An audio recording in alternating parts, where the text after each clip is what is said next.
Long ago, when the world was young, there were only two tortoises.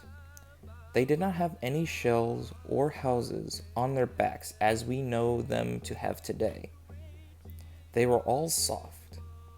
In the woods, the strong animals hunted the weaker animals, and Otter planned to eat Tortoise. One day, Tortoise wanted to go on land to take a walk, but he could not run very fast. So he looked around to see if any other animal were there. As he looked around, he saw Otter coming. So Tortoise turned around and crawled under a piece of bark and drew his head, legs, and tail in, and Otter could not see him. When Otter was gone, Tortoise went back to the pond where he lived.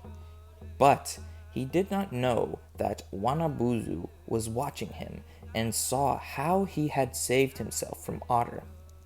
One morning, when Wanabuzu was out fishing, he asked Tortoise where there was a lot of fish.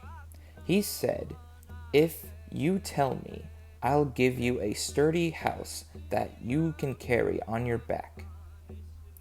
As soon as the tortoise heard this, he dove down and looked for fish and found a lot, and then came back to tell Wanabuzu where they were.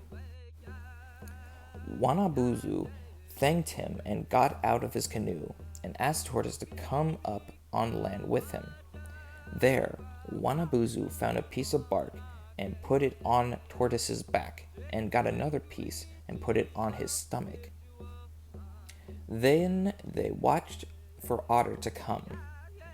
When they saw him coming, Tortoise went out on the path and pretended that he couldn't see Otter coming.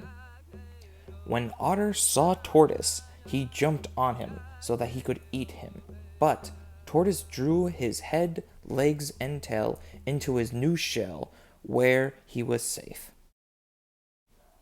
After the otter went away, Wanabuzu told Tortoise, "From this day forward, every tortoise shall carry their shell or house along their backs wherever they go."